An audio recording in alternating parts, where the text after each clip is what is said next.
Today, we examine what some analysts are describing as a political thunderstorm. That's the intensifying attacks by former U.S. President Donald Trump on the Somali community in the United States, particularly in Minnesota, home to the largest Somali population in America. As immigration crackdowns tighten and confrontations with federal agents spill onto the streets of Minneapolis, this moment goes beyond policy. It taps into deeper questions of race, religion, migration, and belonging. For Somali Americans and a tightly knit global diaspora stretching from Minnesota to Mogadishu, these developments are reviving old traumas even as they strengthen long-standing traditions of solidarity and resistance. So today, we ask, is the Somali community being deliberately weaponized in a wider populist narrative? What does this moment mean for minority rights, the rule of law, and the future of multicultural democracy in the United States and beyond? To discuss this, I'm joined by Ilyas Adam, advocate, diplomat, and expert on Horn of Africa issues. He's in Somalia at the moment. Thank you so much, Ilyas, for joining us. Having me. It's a pleasure. Now, Ilyas, how much of Trump's rhetoric and immigration clampdown is about policy, and how much is, about politically targeting the Somali community as a convenient symbol in a populist narrative? Because, we've actually been following the stories, around all of this for a while now. Yes, thank you so much. We have seen recently Trump accelerating his rhetoric against the Somali communities in America, mainly in Minnesota, where the Somali communities majority and have built a lot of businesses there, contributing to the local communities and to the local state, taxes and everything. They have built a vibrant community there, and a community known for resilience and also flourishing there. This has led white supremacists targeting Somali communities. On top of their head is Trump leading the rhetoric and hate speech against the Somali communities, bullying them and also trying to push them to the corner using very rhetoric speech that tries to depict the image of a community that's useless, that is also a parasite on the community, but not contributing. But contrary, the Somali community in America, as the state leaders of Minnesota have confirmed many times, the Somali community there are contributing potentially to the economic there, and the state is one of the flourishing states in the United States in the virtue of the existence of the Somali community that run a lot of businesses there. It's not, of when course, when you say businesses, you mean the daycare centers? And not actually. I think daycare centers is just a project that's run funded by the United States. But Somali communities there have restaurants, have hotels, have petrol stations, have all kinds of business services in Minnesota, and not only daycare schools that have been the center of the rhetoric of Trump. All right, now Somalis actually sit, at the intersection of race, religion, and migration, and I'm talking about Black, Muslim, and immigrant. Does this triple identity make them uniquely vulnerable in today's political climate?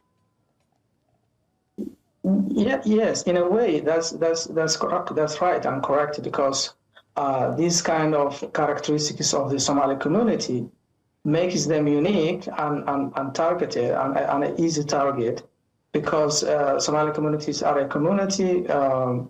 If they come together, they become visible. The visibility is the main problem.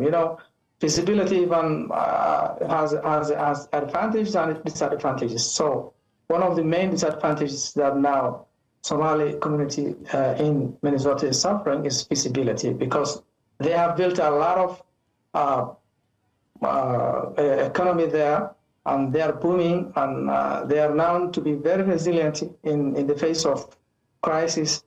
And this feasibility made them the very target. Not only that, because also they have a potential vote to over to the any presidential candidate in the United States. So Trump and his party or his team aim to take the vote in Minnesota over the Democrats, and they see the Somali community as pro-Democrats, and they want to banish them for that, and also for the feasibility, and also, as you mentioned, the religion also is another part of that, because of we have seen that also attacks against the Ilhan Omar. That's because of not only because Ilhan Omar is Ilhan Omar, because of also, as you mentioned, religion, culture, race, and all these elements are to the issue. But also the rhetoric of Trump also, it says all, because he's also attacking not only the Somali communities inside Somalia, but also Somalia as a country. I think it's his favorite subject nowadays. Everywhere he goes, he traveled all the way to Davos to only deliver a message insulting Somalia and its people. So we see the deep hatred that he holds in his heart against the Somali people. And very recently now, we have seen that yesterday, we have seen that he's sort of claiming that he wants to attack piracy and pirates, a history that belongs to 10 years back and never doesn't exist anymore. It's quite sad, that this age and time, there's still so much racism. In fact, it has actually gone on the rise. But then reports of aggressive ICE actions, and fear, even among U.S. citizens. Are we seeing a dangerous erosion of the rule of law under the guise of immigration enforcement? Would definitely love to hear that from you. Your thoughts on this? Absolutely. Really, it's very sad that Trump rhetoric and actions also using ICE to sort of label all Somali community there as fraudsters, people who committed fraud, also accusing the whole community, putting them under all of them under one box. That's really, it's very clear. It's using rule of law to serve personal and specific part objectives. It's really very sad to say also, because his rhetoric and his use of excessive force by ICE is only counterproductive, and it doesn't serve also America. It also has a potential to spark possibly a civil war inside America, because we have seen that many have shown not only resilience, they have shown also solidarity for the Somali communities who are targeted by racists, who are also encouraged by the rhetoric of Trump. Okay. Now, just in 1 minute, we would love to hear your final thoughts, even as we're about to wrap up, because experts actually warn that children of Somali descent are experiencing trauma comparable to the pandemic years. So what are the long-term psychological and social consequences of this climate on the young people? Yes, really, because Somali community, despite building a flourishing community in Minnesota, they come from a country that has been in an armed conflict for decades now. I can say at least 3 decades. And also now enjoying the peace inside USA, and also trying to build a resilient community there, and also develop economic businesses and other things also as a community. I think now to only wake up in the morning and see ICE shooting people and killing innocent women, innocent man who's a nurse, medical nurse, and also still even people who are killed, victims who happen to be victims are white people, but still they are innocent and they are victims of violence. As a result of the rhetoric of Trump and actions.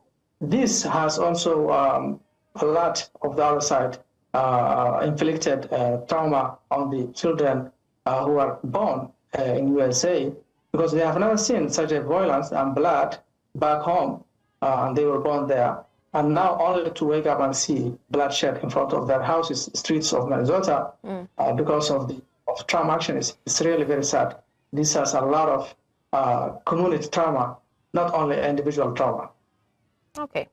Well, sadly, this is where we will be wrapping up. But thank you so much, Ilyas Adam, advocate, diplomat, and expert on Horn of Africa issues, for joining us and giving your expert's opinion on this.